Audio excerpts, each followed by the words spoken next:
Baik. Tajuk besar kuliah ini adalah berkenaan ma'rifatullah. Betul tak? Dan kita banyaklah terima komen-komen, Sidang Kalam bukan ahli untuk bercakap tentang ma'rifatullah. Nur Drus bukan ahli untuk bercakap tentang ma'rifatullah. Dan bila kita analisa kenyataan-kenyataan mereka itu, kenapa mereka kata bukan ahli? Sebab mereka kata apa yang kita sampaikan tentang ma'rifatullah ini tidak sama seperti yang pernah diajarkan kepada mereka oleh guru-guru mereka.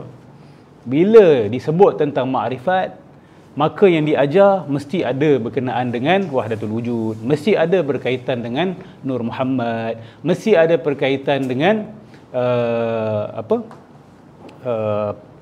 amalan-amalan bersuluk, berkhalwah, mesti ada berkaitan dengan perkara-perkara yang kita sinonimkan dengan sufi batini punya amalan lah. Jadi mereka okey, teknikal semua okey? Okey. Jadi apabila apa yang kami sampaikan ini tidak selari dengan apa yang guru-guru mereka dulu ajar, jadi mereka kata ini bukan ma'rifatullah. Saya ingin tweak sikit pemikiran mereka-mereka yang bercakap begitu. Bila anda bercakap macam tu, seolah-olah anda dakwa bahawa guru pertama anda pasti mengajar kebenaran kepada anda. The first teachers that you met in your life, itulah yardstick kebenaran. Jadi apa saja yang awak belajar selepas ini yang selari ataupun tidak selari dengan kalam guru-guru anda yang awal itu, maka anda sama ada terima ataupun tidak berdasarkan apa yang mereka sampaikan. Saya di sini ingin mempersoalkan keabsahan apa yang mereka dakwa sebagai ma'rifatullah itu. Saya kata bahawa apa yang mereka ajarkan itu tentang wahdatul wujud, tentang martabat 7 kan, tentang Nur Muhammad, hakikat Muhammadiyah dan sebagainya, itu bukan ma'rifatullah. Itu bukanlah tasawuf sunni. Jadi takkanlah saya nak ajar perkara yang bagi saya bukan ma'rifatullah. Sudah tentu saya tak akan ajar benda-benda tu, sebab saya tidak percaya perkara-perkara itu adalah ma'rifatullah. Okey. Dan kenapa kami namakan sebagai ma'rifatullah? Sebab memang kita sedang mengenal Allah Subhanahu Wa Taala. Kan? Kita belajar sifat-sifat Allah Subhanahu Wa Taala. Kita belajar perkara-perkara yang salah yang dinisbahkan kepada Allah, yang dinisbahkan kepada agama Islam. Itu ma'rifatullah yang kita panggil sebagai ma'rifatullah secara am. Semua orang boleh ma'rifatullah. Dan perkara ma'rifat ini bukan milik orang tertentu, bukan milik kelas tertentu. Siapa yang telah baca qul huwallahu ahad, Allahus samad, lam yalid wa lam yulad wa lam yakul lahu kufuwan ahad, dan faham makna dia, awak dah ada ma'rifat. Awak dah ada basic ma'rifatullah sebenarnya. So tak ada orang yang boleh datang dakwa saya arif billah atau dia ni arif billah. So, orang lain tak kenal Tuhan ke? Orang lain pun kenal Allah tu Esa, orang lain pun kenal Allah tu Samad, Allah Ar-Rahman, Allah Ar-Rahim. Tu kan sifat-sifat Allah yang dikenali. Jadi semua orang beriman hakikatnya arif billah. Hakikatnya kenal sifat-sifat Allah. Kan? Tapi tahap pengenalan tu of course lah tidak sama. Ini kita tidak nafikan. Tapi untuk label yang ni arif billah, yang ni bukan arif billah, ini bukan hak lah, bukan hak sesiapa. Kita sebagai umat Islam, kita seru masyarakat, awak awam ke, awak ulama ke, kita tambahkan pengenalan kita kepada Allah. Ada dua cara nak kenal Allah. Satu daripada wahyu Allah sendiri, daripada Al-Quran yang Allah beritahu tentang diri dia. Kemudian daripada sunnah Nabi SAW. Itu satu jalan lah kita kata. Jalan yang kedua adalah melalui kita meneliti makhluk Allah. Kan? Daripada ciptaan Allah, daripada hikmah yang ada dalam alam ini, keindahan, kan, kekuasaan, kita kenal lah paling tidak bagaimana penciptanya. Kalaulah makhluk ini ada kebijaksanaan, maka bagaimanakah kebijaksanaan Tuhan yang mengawal dan mengatur urus segala-galanya? Kalaulah begitu kasih sayang seorang ibu, bagaimanakah kasih sayang Tuhan yang lebih pengasih daripada seorang ibu?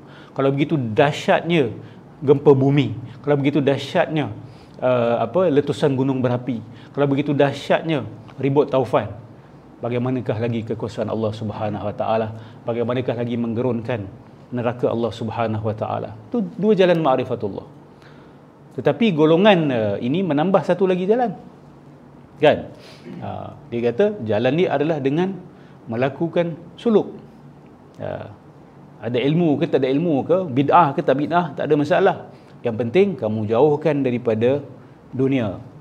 Kamu berlapar, kamu jangan tidur, kamu jangan campur orang, kamu senyap, jangan banyak bercakap, jangan makan perkara yang bernyawa, kan? Maka dengan jalan ini kamu akan mengenali Allah Subhanahu Wa Taala. Inilah dikatakan oleh orang-orang seperti Plotinus, kan? Inilah aliran-aliran seperti aliran Gnosticism. Gnosticism ni datang dari perkataan gnosis, iaitu ma'rifah. So a Gnostic is arif billah. Kalau awak nak tahu, Gnostic adalah arif billah dalam istilah mereka.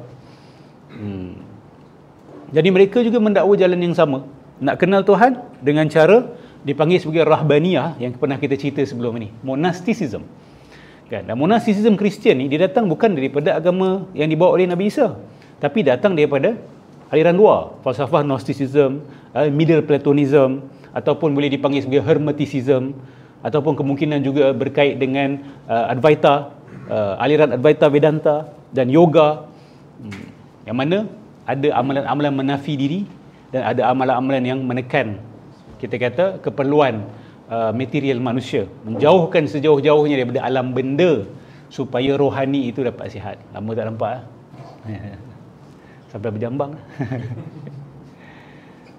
Doakan satu hari jambang saya pun keluar. Amin. Baik. Jadi, apa yang kami sampaikan ni memang ma'rifatullah. Bukan kami mempermain-mainkan perkataan itu.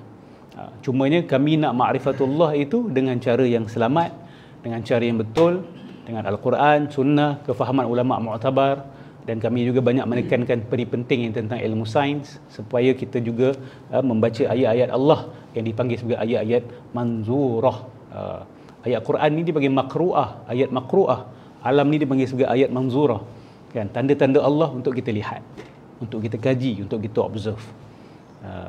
Dua-dua adalah ayat Allah Subhanahu Wa Taala. So semoga bertambahlah ma'rifatullah kita, dan bila bertambah ma'rifatullah kita, insya-Allah akidah kita akan lebih baik, lebih kuat, syariat kita juga akan lebih sungguh-sungguh, dan akhlak kita juga, tasawuf kita juga, dan ibadah kita juga akan lebih manis dan lebih ada ihsan, insya-Allah. Ya, itu tujuan tertinggi dia. Akhirnya kita nak sidqut tawajjuh ilallah, bersungguh-sungguh nak redha Allah. Betul? Kita nak wajah Allah. Maksudnya kita nak Allah pandang kita. Kita nak Allah sayang pada kita. Kita nak Allah redha pada kita. In the end of the day, semua orang nak perkara itu.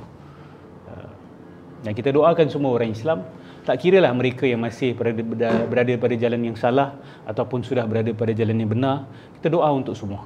Ya, kalau kita ada ikhlas dan mengikut jalan yang betul, kita doa kepada Allah supaya orang-orang sebegitu dibalikkan kepada jalan yang lurus, insya-Allah. Tersilap jalan itu adalah perkara biasa. Mereka-mereka yang mencari kebenaran, kan, yang akan explore, pasti akan tereksplor perkara yang tak betul. Betul? Sebab kebenaran ni satu dan kebatilan banyak. So the chances of tersilap dan tersalah dan tersesat sebentar tu sangat tinggi. Okay? Dan kita hari ini pun bukan nak kata semua yang kita pegang tu 100% benar. Sebab tu dalam Fatihah kita diminta 17 kali minta Allah, ihdinas siratal mustaqim, tunjukkan kami jalan yang lurus. Kenapa sampai 17 kali? Minta sekali tak cukup ke? Kan? Dan bukankah kita sudah berada pada jalan yang lurus Islam ni? Tak. Sebab aliran-aliran sesat itu banyak. Setiap hari kita mendengar banyak kesesatan, dan hanya memerlukan sedikit perubahan hati saja untuk kita terikut kesesatan itu. Betul? Maka kita ni di dalam hutan belantara pemikiran yang lebih banyak sesatnya daripada yang benar dia. So we need to be vigilant. Dan 17 kali minta lurus tu adalah vigilance dan pengakuan realiti kehidupan ini. Tetapi kita tak sampai tahap paranoia. Paranoia ni dia terus tak boleh function sebab terlalu takut sehingga tidak mahu berfikir langsung. Tak, sebab kita yakin dengan kebenaran yang kita ada. Islam ni jelas dan boleh menghapuskan kebatilan. Islam ni berkemampuan. Dia bukan sahaja kebenaran, tetapi kebenaran yang boleh menghapuskan kebatilan.